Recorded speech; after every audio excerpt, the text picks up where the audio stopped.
Welcome back to Beattie and Reith. We're now going to have a chat with Michael Sukkar, who is the Liberal member for Deakin in Victoria in this important election.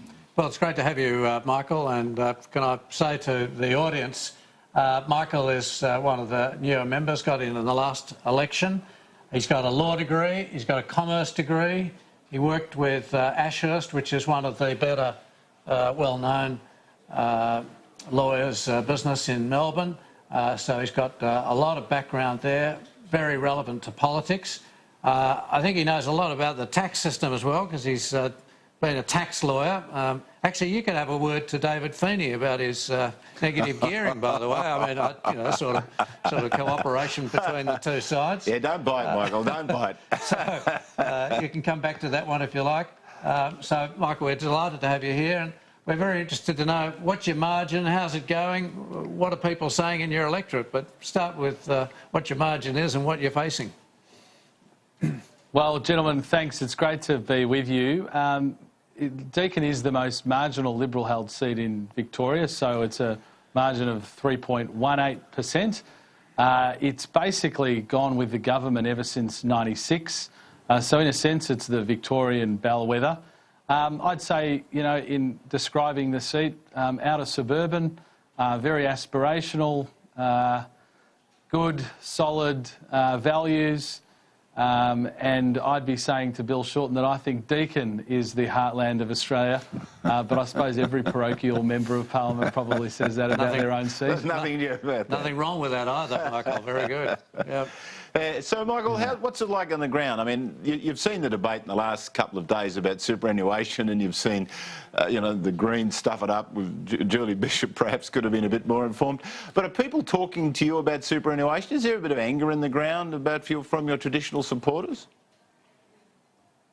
Well, people are definitely talking a little bit about superannuation. I don't think it's taken on the same life that it has in parts of the media, to be honest. I get the odd constituent that will raise it with me, but you tend to find out on the hustings, as I'm sure both of you know pretty well from experience, the whole gamut of issues, from very local issues to national issues, and often those national issues are really devoted to the economy, to people's job security. There is a thirst for information, and really the discussions I've had with most constituents about super isn't so much me trying to deflect anger or any issues, but actually giving them information, because, you know, this isn't a criticism of the media. The media have to sort of churn out the headlines and the main points, but superannuation is so specific, so detailed, dare I say complicated, that for every single person, often the outcomes are very specific. So it's a thirst for information more than anything else is what I'm getting with super, and I suppose that's one of my jobs as a local member, is giving people that relevant, pertinent information. And often when I do that, there isn't anger or concern with the super changes. I think it's more driven from people feeling concerned by reading headlines rather than the truth of how it's going to impact them. So Sorry, go on. So you'd be talking to people, obviously, you know, on the street and in the businesses. What about the tax proposals from the Coalition for Small Business? How's that? You get a better reaction to that? I suppose that's a simpler proposition. People can see the cash in their hands, I suppose, as a result. But tell us what you've picked up in walking around your electorate. Yeah, look, Peter, you're right. I mean, that's a much simpler and easier message to sell. I mean, we all like tax cuts, and small businesses, I think, understand better than anybody that will ultimately enable them to generally reinvest into their business, employ more people. The moving of the small business turnover threshold from 2 to 10 million, I think, is the untold story of the budget. In last year's budget, we had obviously a very great suite of tax incentives for small businesses, and because that cap was $2 million, there was a lot of businesses that you and I would clearly describe as small businesses that weren't able to access those because of the turnover threshold being, you know, a paltry 2 million. By moving it to 10 million, we've still got businesses that you or I would describe as small.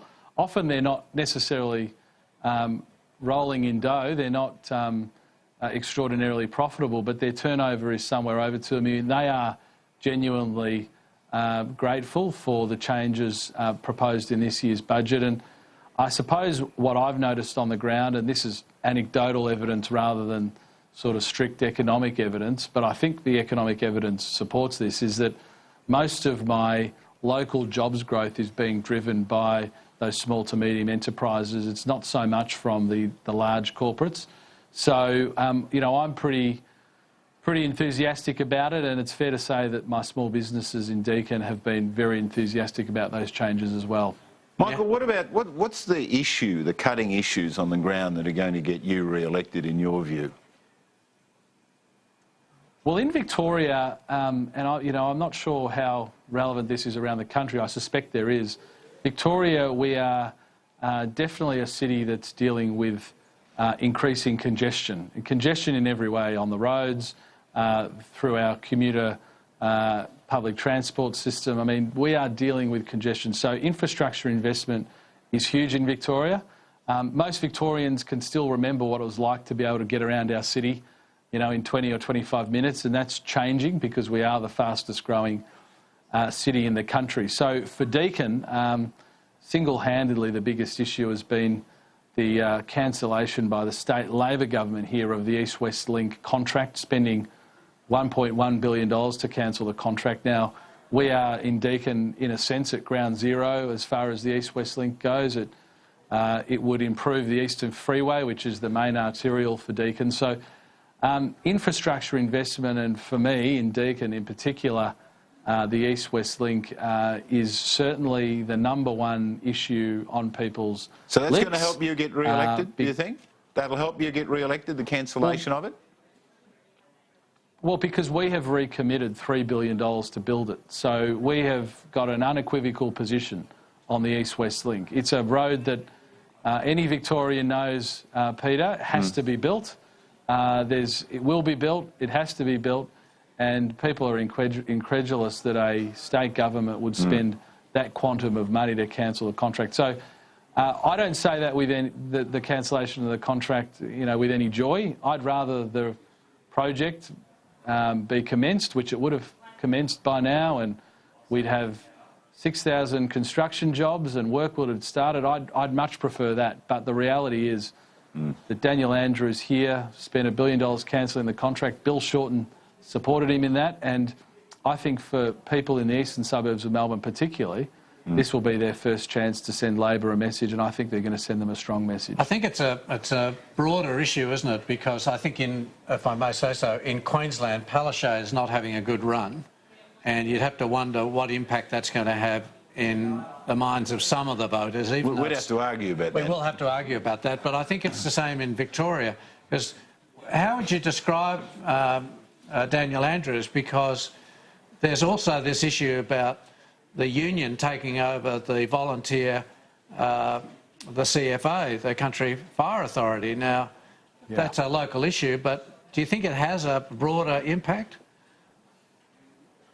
Well, with fear of sounding like I'm sucking up, Daniel Andrews is no Peter Beattie, I can assure you. He's a very, very ideological premier. The cancellation of the East-West Link I've alluded to, you're right. This state government has essentially acceded to the demands of the United Firefighters Union in effectively taking over the CFA, the greatest volunteer organisation in Victoria. That ideology is not something that Victorians are welcoming. They've also led the charge on the insidious Safe Schools program, which is really teaching young children very difficult topics and taking that control out of their parents' hands. So, look, I think ultimately people always differentiate between state and federal politics, but the concerning thing for Victorians is that Bill Shorten and Daniel Andrews are very close, and I think there's concern that a Bill Shorten Prime Ministership would look a lot similar to a Daniel Andrews premiership, which is not something that I think Victorians would necessarily be very excited about because of the highly ideological and the extraordinarily close links between and control of the CFMEU and other unions over the government. Michael, we've only got a couple of minutes left, but we're going to put you on the mat here. We're going to ask you a really important question. We're going to come back in the weeks ahead to see whether you were right. So what's going to happen in Victoria? How many seats will go which way, and will Labor improve or will the Liberals improve? What will be the outcome in Victoria?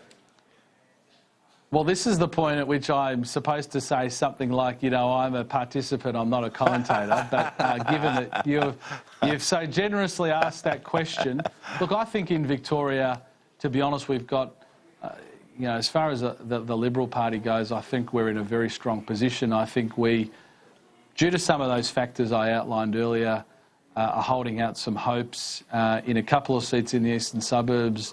Bruce, my good friend Helen Kroger in Bruce has been running really an extraordinary campaign there, and also in Chisholm with Julia Banks. In both of those cases, we've got popular retiring ALP members in Alan Griffin and Anna Burke. That always presents opportunities for the other party, and in this case, that's us. So we've got two good candidates in seats that I think are going to suffer from the mismanagement of this state Labor government, and they've got two really strong candidates on the ground. So, look, I'm hoping against hope that we can pick up those two seats at the very least. But it's always difficult to prognosticate over these things. You know that inevitably on election night there'll be surprises that go probably both ways that none of us really expected. No, that's right. Well, basically what you're saying, an increase by 2. Now, we're going to hold him to that, Peter. You and I will hold him to that. Michael, you'll have to come back and we'll see how accurate you are. Michael, thanks for joining us tonight. It was a pleasure. And again, we wish you all the best. Thanks, Michael. Good on you. Okay. Well done. Really appreciate it.